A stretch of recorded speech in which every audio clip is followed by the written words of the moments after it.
undi mu mama wari uri inyuma ikirahure cyamwinjiyemo imbere mu mubiri. Ubwo bantu babanje kwitaba Imana ako kanya impanuka ikiba Lavi yahise imodoka yaramanutse ishinga izuru hasi.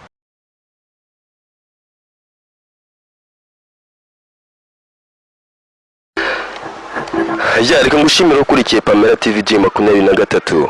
Gahunda ni ya indi turatangiye kandi turacyakomeje no gukora like, share, subscribe kuri YouTube channel yacu kugira ngo ibiganiro n'inkuru tubategurira bijye bibageraho gatanu ku kandi. Uyu munsi rero twabazaniye umutumirwa kuri Pamela TV G23, umusore mwiza ushima Imana, benshi muramumenyereye ariko wasanga hari abandi batugezaho bwa mbere bifuje kumumenya. Twatangira twibwira kugira ngo dukomeze kubana muri iki kiganiro cyacu.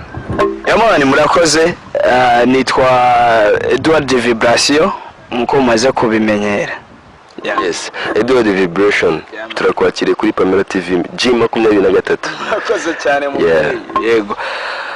Rero nkuko bimeze, nta nsanzwe nza hano kuri TV ariko noneho naje ku rundi rwego. Naje atari ibintu by'ibyishimo cyane nkuko dusanzwe tuzana nyine dutwika. Ariko ngo muri rebo hari ikibazo humvikanyemo inkuru itari nziza, inkuru y'akabaro, inkuru y'incamugongo. Ntabwo nifuze kuba nayibasobanurira, ahubwo reka dusabe Vibration ayitunyuriremo ayitubwire kugira ngo n'uwaba afite ubushake bwo kuba yagira icyo adufasha kwereka imbaraga ziwe bakomeze dushyigikire nkuko ari gufata umwanya kureba ibiganiro byacu. Murakoze ndabashimiye. Ni inkuru itari nziza yabaye muri labo yanjye nkuko wari ubyumvise. Ni umwana w'umukobwa witwa Lavi, yari umukinnyi wanjye, ari maze kumwinjiza muri labo. Ni umukinnyi wa filime ubona wakitinga neza, ukora ibintu bya danje mani. Twavuganye nawe twari turi kuvugana ku wa gatandatu nimugoroba. Gatandatu nimugoroba twaravuganye, nari nagiye mu gitaramo ahantu kujya kuyamusingayo ku gatandatu nimugoroba. Hanyuma rero twaravuganye kuri telefone, arambwira ati hari umuvandimwe wakoze ubukwe ariko ntabwo kubera akazi ntabwo nigeze mbona akanya ko kugerayo, ariko after party ndaza kureba uburyo najyayo nyine mu masaha y'umugoroba tubira aho ngaho. Arampamagara arambwira uti ndagiye, ati ushobora kuza kongera kumpamagara ukambura kuri rezo, ariko numbura kuri rezo ndaba nayifunze kugira ngo ntaza ko disturbing abantu turi kumwe. Avuga toke ntari ibi. Hanyuma umushoferi wadutwaraga wo kuri radio nkoraho yaramutwaye, barahuriye mu cyo kirori. Ubwo mu kirori masaha yo mu masaa 11 za mu gitondo Lavi agiye gutaha kubera ko twari tumaze kumenyerana, azi n'umushoferi w'umunyamakuru wadutwaraga mu itangazamakuru.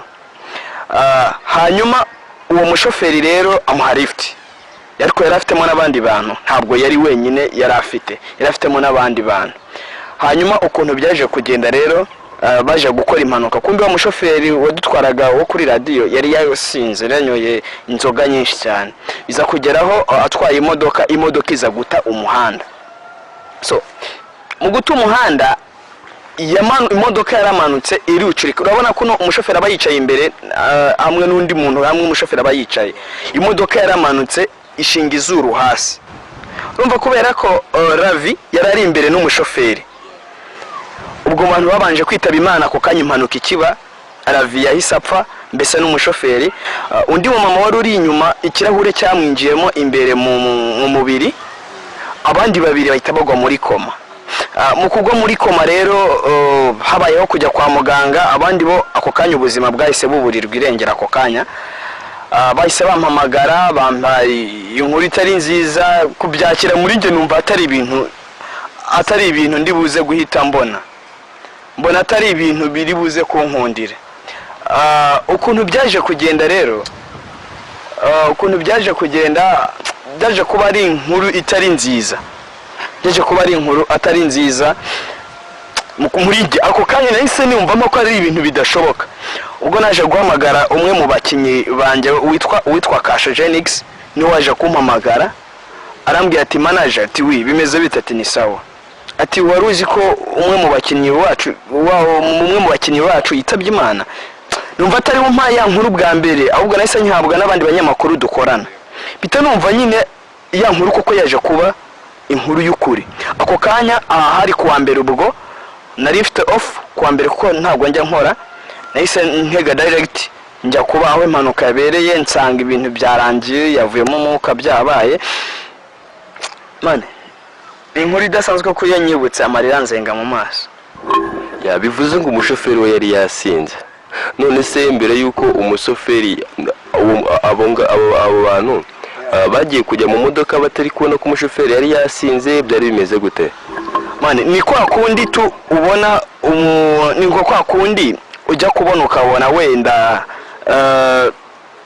urumva umuntu wavuye muri show ntiwamenya ngo yasinze ku ruhe rugero, ntabwo wamenya ngo yanyoye inzoga ku ruhe rugero. Donc bo bisanze impanuka yabaye ku buryo tutari kumenya nti yanyoye inzoga zingana iki. Urumva twire televiziyo dusanga ari uko byagenze. Yamani bakunze bakurikiye Pamela TV G23, reka tubasabe mukomeze kwihangana. Ibi ngibi ni ibintu bibaho, ni ibintu biza bikabaho, umuntu nta kintu yabihinduraho, ariko nk'abantu turabyumva gahunda bari ukwihangana. Bakurikiye Pamela G23 murumva ko iyi ngiyi ni inkuru iteye agahinda, inkuru itari nziza nyine utakishimira kumva mu matwi yawe. Dukomeje no gushishikariza abashoferi mujye mutwara ibinyabiziga vibration, nizere ko utari kurira. Bibaho ibi ngibi, bibaho kabisa, ikomeza kwihangana kabisa. Kwakira iriya nkuru kuri nge iyo niyo mbitekereje tu amarira itazenga mu maso, simenye igihe amarira yaziye mu maso. Niki narize nanjye ntazi ukuntu byagenze. Iyo nibutse Lavi cyangwa iyo ugize icyo mumbazaho mane nisanga amarira yazenze mu maso, ntazi n'uburyo byaje, ariko bibaho. Ihangane. Niki wabwira abakurikiye Pamela G23? Icyo nababwira byo nka lebo yacu se cyangwa nka abakunzi ba Pamela TV G23, twateguye kuzajya kwibuka, kuzajya gushira indabyo ku gituro cyiwe cyangwa se aho aruhukiye. Twateguye ko tuzajyanayo indabyo all team, tuzajyayo twese, mbese n'abakunzi bacu, mbese n'abantu bose badukurikira ibiganiro byacu cyangwa se badukurikira. Twateguye ko tuzajyayo tujyanye indabyo no kujya gusura ababyeyi biwe. Hari uburyo nyine twahoze dupropose dushobora kuzabikora, uwagira uko yadufasha, aho ashobora kunyuza inkunga cyangwa se support yiwe, kugira ngo nawe uzaboneka azaza tujyane, utazaboneka ariko inkunga ye igahagera ikagira ikintu ifasha ababyeyi biwe cyangwa se ikifasha family yo mu buryo. Birumvikana. Abakurikiye Pamela TV agira ngo amakuru cyangwa se ikintu twari tubayishiye cyari icyo ngicyo, ariko tubasaba gukomeza kutuba mu mugongo, mudufate mu mugongo, famiye muyifate mu mugongo, mukomeze kubahumuriza.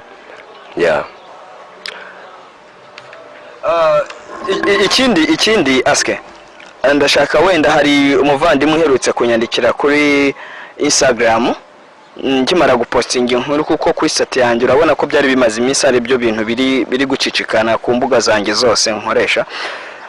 Hari umukunzi wambajije ati se ko dushaka kugira ngo dufatikanye guteraga umusanzu uzajya gufasha Lavi cyangwa se umusanzu wo gufasha family ya Lavi, twayinyuza he?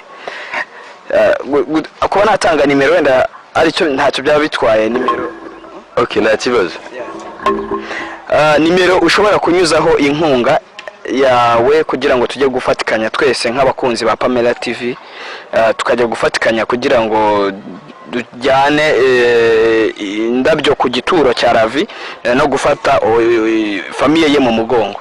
Ahandi no kuri nimero yacu yariyo 0788